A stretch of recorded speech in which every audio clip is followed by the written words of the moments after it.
All right, well, welcome everyone. And as you can see, we have, not Shane with us, but somebody else. And this is Ken Armstrong. So Ken, he is the founder of Elevate and formerly was with Northwestern. So kind of went from the traditional model to what we do here.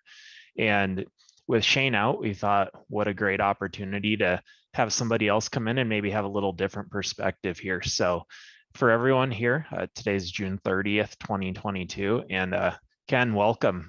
Happy to have you. Thanks. Good morning.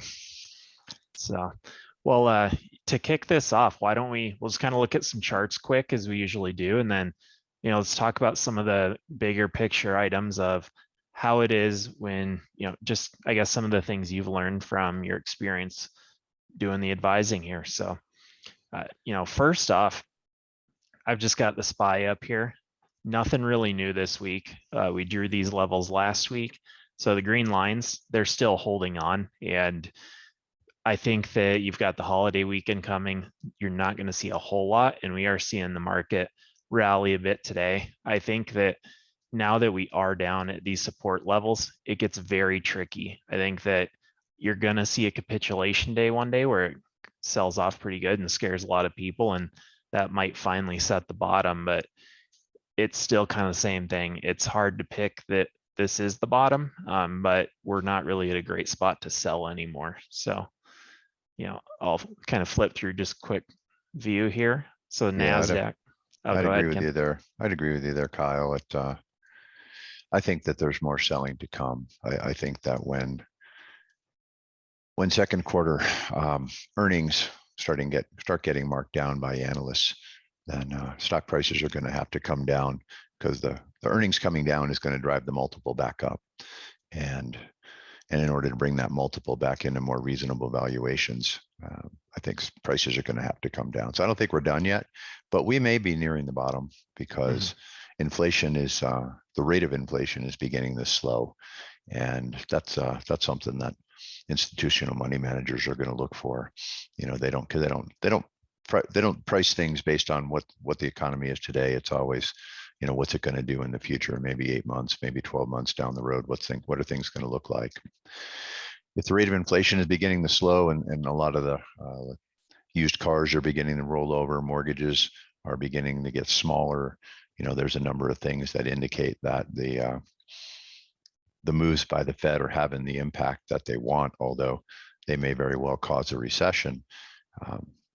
I just don't think we're done with the selling yet. I think we may very well hit. I can't read that number on the screen, but I think we could easily hit 3,200 on the S&P before we stabilize. And today we're seeing a higher low right here, but it still is. If you look at the big picture, what we haven't seen, which usually I think is a signature of a real bottom here, is an oversold condition. So RSI is here on the bottom. We haven't even hit below 30 other than the start of this sell off. So yeah, I think you're right. As those things start to look better, get better earnings reports or the Fed starts to be a little more dovish, you could see that. But right now, trend's still down. So then I'll flip over to oil. Yep, agreed. And oil's kind of still doing the same thing here. So sold off, we're under the 50 right now. I think we probably could come right back down and retest this green line. So just kind of in the middle here for now. And then gold, we've just got nothing on gold. This is one ugly chart, good portfolio diversification, but there's no trend intact here. And it is just a choppy sideways trade. It is not doing what one would expect it to do. No. I think there's a lot of manipulation of gold and silver prices by the administration. Yes, I don't know. Kind of seems like pet rock status at this point with the way it's moving. But I also find it fascinating that even though oil has come down in price meaningfully, prices for gasoline only continue to increase. And I also find it fascinating that oil is a little over $100 a barrel with gas at $5. And the last time we had high gas prices, oil was 150, and I don't think it ever reached $5. So what does that tell you about what what's going on behind the scenes with oil prices. Yeah.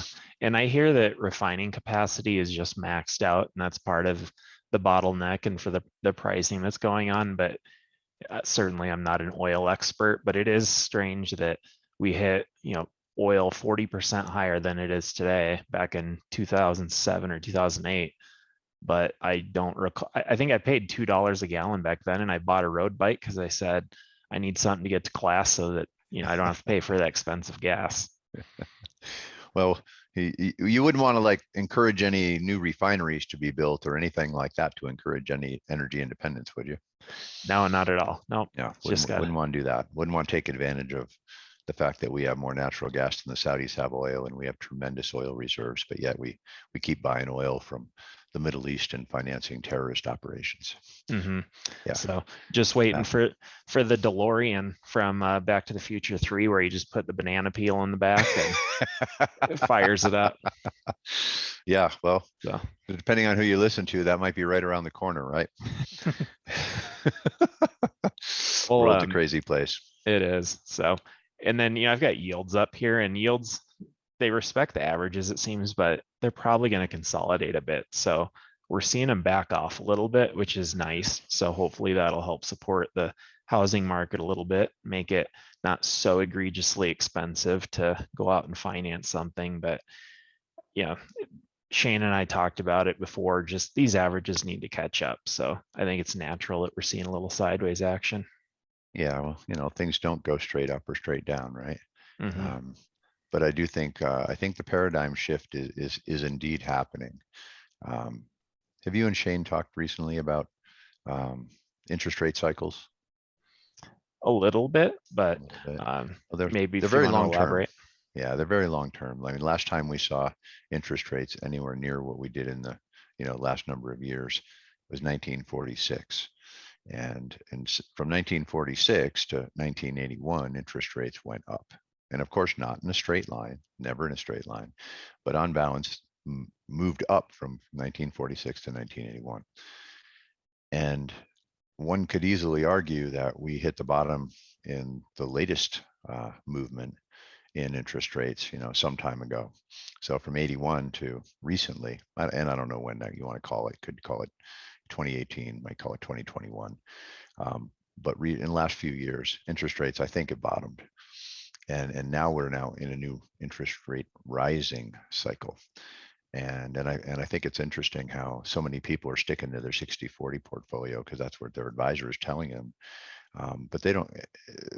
They're saying that that's a good idea based on the last 40 years, right? With the falling interest rates. Interest rates fall, bonds are a fabulous investment. You not only get your coupon rate, but you get a capital gain because interest rates and bond prices are negatively correlated. Well, Mm-hmm. when bond prices bottom, and now we're in a new rising interest rate regime, I don't think I want to be owning much in the way of bonds.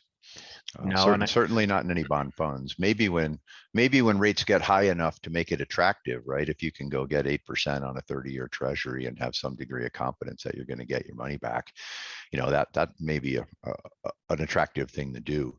But 40% in bond funds in your 401k is suicide, if you ask me. right, I agree. And right now, I think year to date, the 60-40 portfolio is down about 20%, which that's in line with if you had just owned the S&P 500. Difference being is there's a lot more upside in just owning the S&P 500 than 40% in bonds. Yeah, but they're going to hold on to it, Kyle. They're going to hold on to it because of course, bonds and stocks are negatively correlated. Well, I don't think that's going to hold true in the near future either. Yeah, definitely changing. So, and the last thing here, so Ken, I know you've done a little bit of crypto. This is our chart on Bitcoin. What are your thoughts? Look out below. I think it could easily get down to 10,000. And if it does, I'll be looking to back up the truck because I'm a believer in cryptocurrency. I'm a believer and I think Bitcoin is not going to go away. Even if the US bans it, I think it's going to survive, right? Because it's mined all over the world, just not in the it's not just in the US. Price will probably take a hit if the US bans it. And it wouldn't surprise me if the government did. I've been saying for years that we are at some point, and maybe sooner than later, going to have Fed coin, right? My own personal pet name for the Fed's cryptocurrency, but it won't be done. It won't be run the same way, right? Bitcoin is run autonomously, and the US government with its Fed coin, well, it won't be done that way. So that'll put a crimp in the price of Bitcoin, but I don't think it's going to go away. And if you look at a really long-term chart, you know, it's been a fair amount of time in the $10,000 range. And so I think that Bitcoin is not doing, yeah, there you go, that big flat section. That's all around 10 grand. Yeah. It's not acting the way it should, just like gold, right? Gold should be flying right now with all this inflation that we have. And Bitcoin should be flying right now because of inflation and the, you know, all the decrease in the value of a dollar, even though the dollar internationally is strong relative to other currencies. So I'm interested in it, but it's been acting much like stocks. If you overlay, you know, Bitcoin chart with stock chart, they're not all that dissimilar, right? They Right. look similar. So it's not acting the way it should. So that concerns me. But I think if it gets down to $10,000, I don't think it'll go much below that. And I think you'll be in line for some handsome gains moving forward. But we'll have to watch what the knuckleheads in Washington do, because they could easily ban it, because they want to control it. They want to control the currency. Digital currency gives them the ability to watch every transaction you make and control your life. And government is all about control. So that's what I Yep. think we'll see, but time will tell. Absolutely. And I think Shane and I, we've talked about the level of coming back down to 13,000 would be reasonable. And given the weakness we've seen just this week, I think that we might be headed that way. So, but, you know, Ken, with all of this, the question, you know, we talk about how to maybe get in and out of individual names, but a lot of people that might be watching this, maybe they hold just a standard portfolio of securities. And I know that oftentimes what happens is that if you don't set a price stop, you have an emotional stop. And I think we're familiar with that. And that's the, you know, the client or just individual we meet that calls and says, oh my God, today is down 5%, I'm done. And then they Right. jump out, and it couldn't be the worst time. I think, you know, we always talk about it's so important to kind of get out on rallies and take advantage of some of those gains and do it, especially with a trusted partner. That's a huge part. And when you're doing that too, to imagine or manage that emotional side, I think is you need a real plan. So, you know, I thought maybe I'll just let you kind of take over the screen here, but talk about how you do it just, you know, not only with stocks, but outside of stocks to manage for success, and how do you make it so that you're a little more even keeled. So I'll go ahead and stop sharing here. I know you got something to share. Yeah, I can speak a little bit to that, Kyle. So, so yeah, that what you talked about, that, you know, that 5% down day, right? 5% down day on big volume. And maybe that doesn't mark the bottom, but you know you're getting close, because what people need to understand is that markets are nothing more than collections of buyers and sellers. And so when the sellers sell, and we call that capitulation day, right? When it's the puke point, where that buy and hold investor turns into the buy and fold investor because they just can't handle it anymore. You know, they were hanging in there, they're hanging in there. Their advisors telling them, you know, don't worry about it. It'll come back. It'll stop falling. It'll be okay. But you know what? Investors are humans, and humans are driven by emotions. And sometimes they can't handle it. Some people can, but a lot of people can't, especially if your age starts with a 5 or a 6 or a 7 or an 8. Can't handle it anymore. So it's all about preserving capital. And so when markets hit that big down, that's the day that people are just like, I can't take it anymore. Get me out, because I think it's going to get a lot worse. And I just simply can't afford to watch my portfolio go down anymore. And so the reason the market bottoms is because of that activity, right?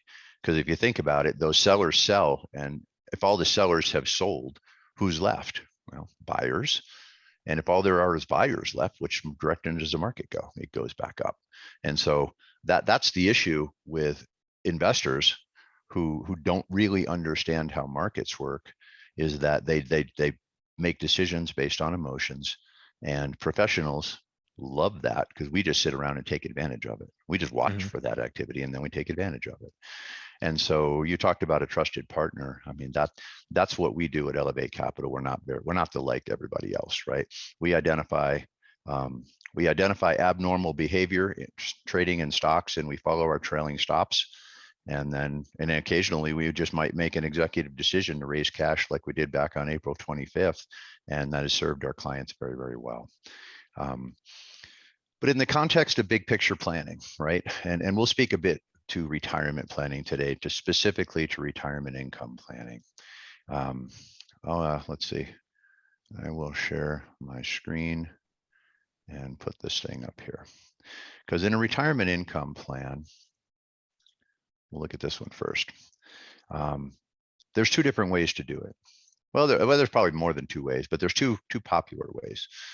There's what most of the industry tells their clients, which is to adopt a systematic withdrawal plan, which means that you need to keep all your money invested with that advisor and tell them how much you can squeak by on every month. And then they're going to go liquidate securities and, send an ACH transaction to your checking account. And that works okay as long as markets are going up. But if markets are going down, you can get in a lot of trouble. Rather than that, we advocate what's on the screen. And the way this works, and Ken, I'll go through it. Looks like your screen hasn't turned over yet. Oh, really? Yeah, if you want to hit new share on there. I've got a box around it. That's odd. Let's see. How do I do that? Oh, actually here. Let me see if it's on my end. It says I'm sharing. Is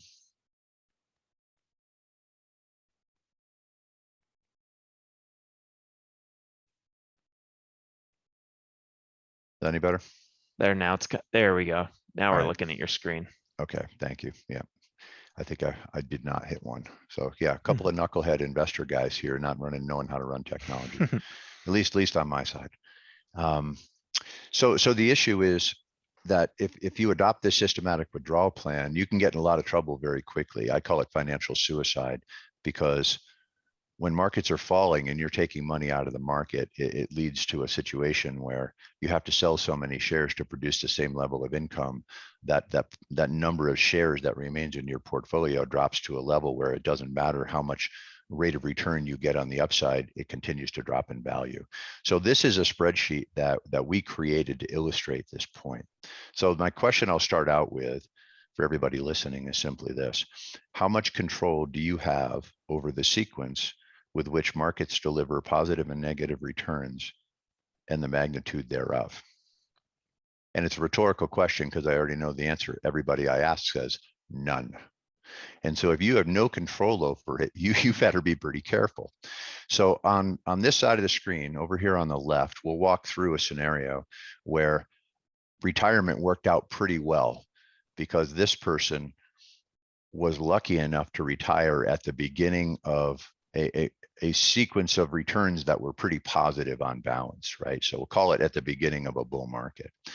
So we're over here, we're detailing a scenario where we're starting out retirement with $1 million. And the next column here is the performance. And so you'll notice we got 13, 16, 13, 5, 4, et cetera, et cetera. So that averages, by the way, to 5%, right? I can't tell you how many people that tell me, hey, Ken, if I can just average 5% and I start out with $1 million, I can take out 50 grand a year and still have $1 million at the end of 20 years. And I tell them they can't. And the reason they can't is because they said average, right? So an average is simply nothing more than, the overall performance of markets that are up some years and down some years. And so in this scenario, we're up in the beginning and then we're down late. And what we're going to do after we review this side, we're going to flip over here where we simply flipped the returns. We put them in the opposite order, where we start out with a negative 25% and a negative 4% and so on and so forth. And that positive 16 is way down here at the end. So let's just walk through this quickly. We start out with $1 million. We get a 16% rate of return. We got $1,160,000. We take out 5%, which is 50 grand. We end that year with more money than we started, and we love retirement. This is awesome. I didn't have to work. I got my income and I have more money than I started with. Next year's also a good year. So we start out with $1.1 million. We got a 13% rate of return. It's $1.254 million. We're indexing the income to inflation at 3%, and now we got $1.2 million. And you could just see how this works, right? Here we have a negative year and we dropped quite a bit, but we're still okay. We still got more money than we started with. And here we have a positive year, so we go up quite a bit. And you know, it's all hunky-dory until the last couple of years where we have a couple negative returns. The last one especially being a big negative return of 25%. So we go from $1.2 million to 870. So after 20 years, we still have 870. We started with $1 million, but we took out $1.3 million in income. If that's the way your retirement goes, God bless you. That's fabulous. But what if it doesn't? What if you're retired in January of 2022? Because we could easily see this year being down 25%. So let's move over here to the right side of the screen. We start out with $1 million. Again, we flip-flop the rates of return, right? The sequence of return is completely opposite. So we have a negative 25% year. That could easily happen this year. We're already down about 20. So at the end of the year, you got $750,000. You take out your income and you're starting year two with 700 grand, and you are in absolute panic because this is the money that was supposed to last you the rest of your life, and 30% of it is gone already. So we start out the year with 700,000. We have another down year, modestly down, but still down. 672, you take out your income and you got 620,000 bucks. Now watch this. We have a positive year, 5%. But we still go down in our balance at the end of the year. Why? Because there's far fewer shares because of the declines that we had in the first 2 years. Even if we then get a 9% rate of return, our balance still drops. And 8%, now it drops even more. Now here we get a 10% rate of return, we're still going down. Here we get a 13% rate of return, we're still dropping. These people are dead flat broke, out of money here in year 16.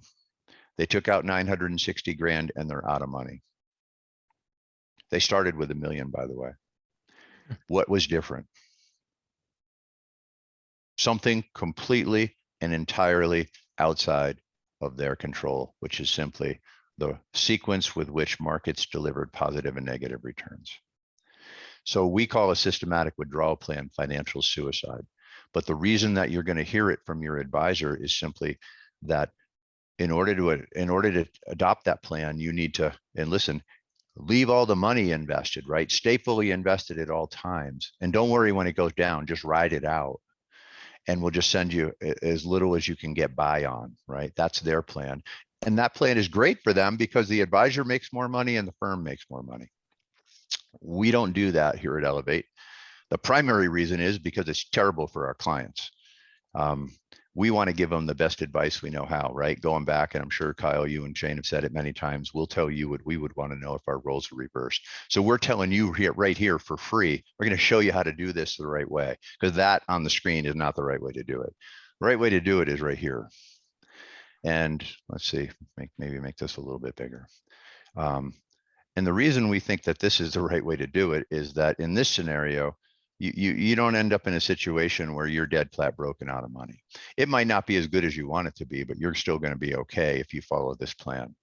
Let me move this up just a little bit. Okay, so here is what we suggest, right? When you retire, don't just pick a withdrawal rate and stick with it. Let's figure out how much money you need to live your life and have fun. And so that's over here. We're going to start it with the end in mind, retirement income, right? And we're going to break it down. And I'm just going to do needs and wants for now. Wishes is a little bit of a different conversation.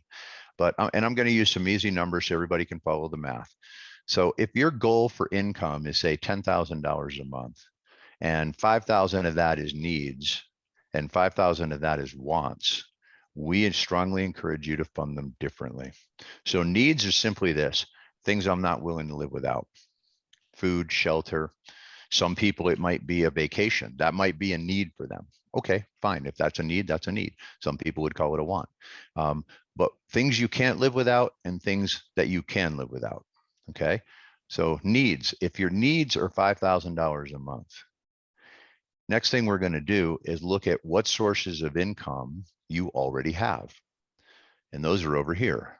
And we got a few of them in boxes. There could be other ones. Social Security, for example, rental real estate, pensions, income annuities, royalties from some investment that you made, could be a number of things that deliver regular income. But let's say, for example, our needs are $5,000 a month and we only have $3,000 a month coming from these sources. You know what Elevate's going to tell you to do? We're going to tell you to go over here into one of these buckets, right? Your investments, your portfolio, whether it's, you know, retirement plan money or taxable investments or Roth, or maybe it's cash value or life insurance. We're going to suggest you take money out of one or maybe more of these buckets and go create another income stream that delivers $2,000 a month. Because again, your needs are $5,000 a month. Another way of saying needs is guaranteed expenses. So we believe that it makes sense to match up guaranteed income with guaranteed expenses. So we'll go tell you to buy another rental property and with a $2,000 a month net positive cash flow, or put money into a very, very simple, plain vanilla, either immediate or deferred income annuity. Those are the ones without all the crazy moving parts and bells and whistles. They're plain, boring, vanilla, but those are the best for investors. They pay very small commissions, but they're the best for investors, because all the other ones are a bunch of fancy marketing talk that ends up disappointing the investor. They never deliver what they're promised they're going to deliver. So we might make 2 or 3% if you go buy an annuity, right? But I'm going to explain to you, you're going to see here in a moment why that's the best advice for you, but it's horrible advice for us. But in the long run, it's best for us, because if we treat you this way, you're going to tell your friends and associates to call Elevate, because you get the straight story instead of getting the marketing line from the guy down the street.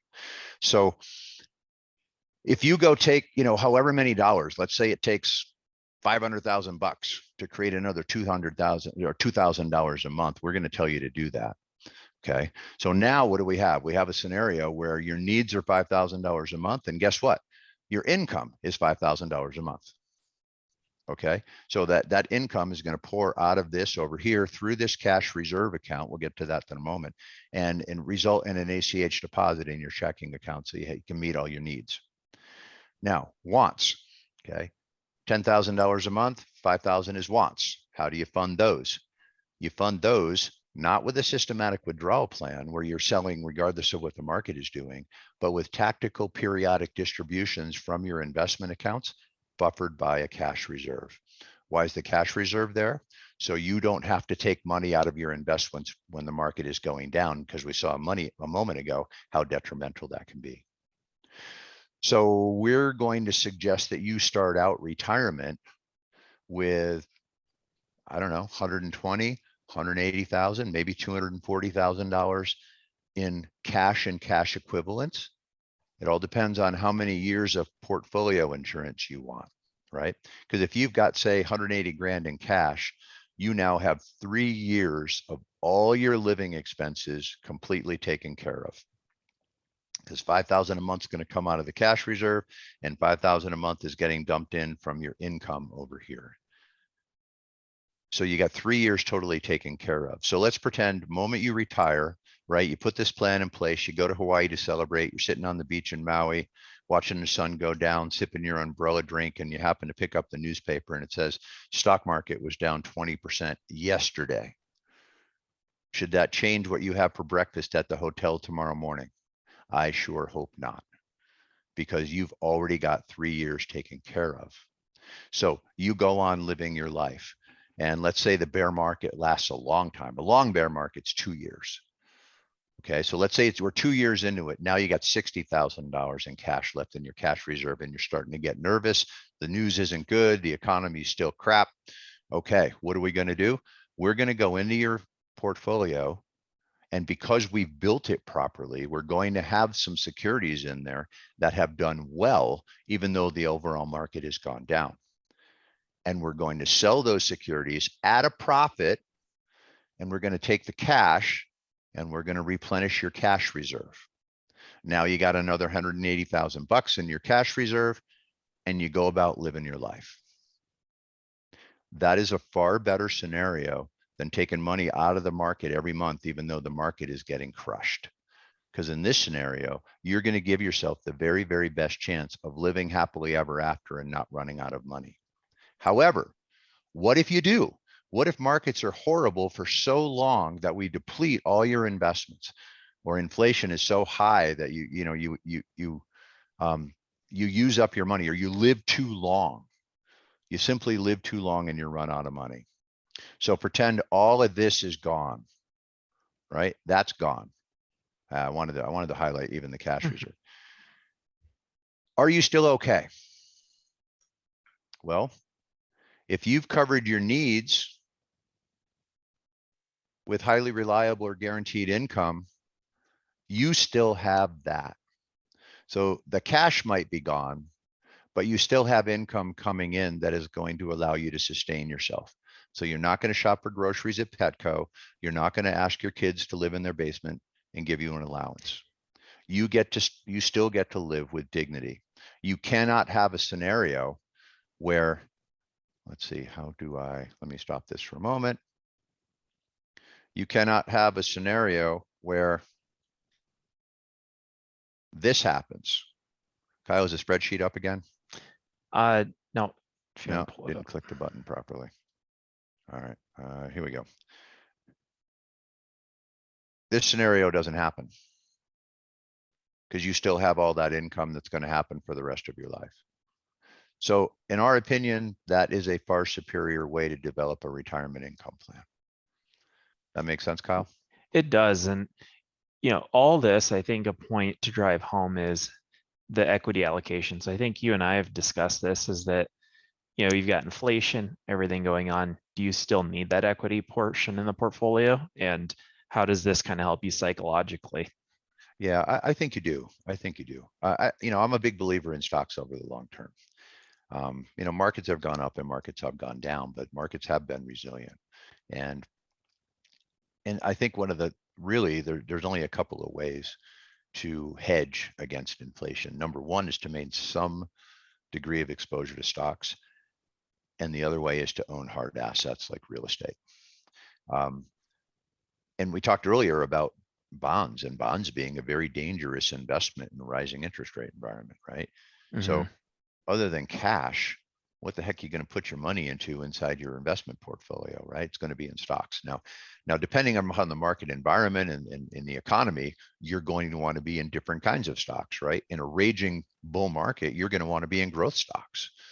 In an environment like we're in now, you're going to want to be in value type stocks, right? The kinds of securities that tend to do well in this environment are ones that are companies that are very capital efficient, meaning they have pricing power, like Hershey and McDonald's and Coca-Cola, right? You're still going to buy their products even if the price goes up a little bit. Other ones are things like insurance companies. Insurance companies tend to do very well in this kind of an environment because you have to buy more insurance because things are more valuable, right? Take a home, for example. Home goes from $1 million in value to $2 million in value. You got to buy more insurance. So you got to pay them more. And then they get the opportunity to take the money and go put your money to work while they're holding it before they might have to pay a claim one day, and they get to earn higher and higher rates of interest because bond rates are going up. So you just have to have the right types of stocks, and that's a function of working with somebody who knows how these things work, right? What types of securities are going to do well in certain environments? Because if you just go chuck your money into some kind of a passive index, sometime you're going to be in favor and sometimes you're not going to be in favor, and you're not going to do as well as if you understand how things work and you allocate accordingly. Right. So yeah, that's all very helpful. And Shannon and I, we've talked about it just on the psychology component, is when you own a stock, being able to manage that risk so that it doesn't manage you. So it's times like this, there are still good stocks, and it's just selling those that don't do so well and staying with those that are doing well. But by doing what you're suggesting and having your cash needs taken care of, you're able to think freely, independently, and not be controlled by emotion, and really sets you up for success. So thanks for sharing that. Yeah, I think that there's really two kinds of investors. There's some kinds of investors that really they need the market, right? They haven't done well, they haven't saved enough, and therefore they go take a bunch of risk, like I got making up to do. Those people tend to get crushed.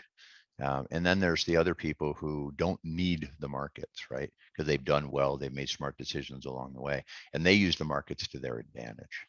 And what we can do is is we can go do that for clients, right? For people, we can use the markets to their advantage. And even the little guy who's trying to make up, even if he scratched together $500,000 and maybe he wants to get a big rate of return, he's going to probably go take some risks that he shouldn't take.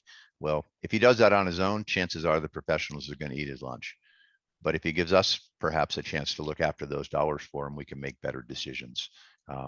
We won't take undue risk, but I think we'll get a better result in the long term. Absolutely. So, well, thanks for sharing that insight and joining us on the show here. So hopefully we'll get you on again in the future. All right. My pleasure, Kyle. Have a great day. Awesome. You have a good one. All right. Bye-bye. Bye.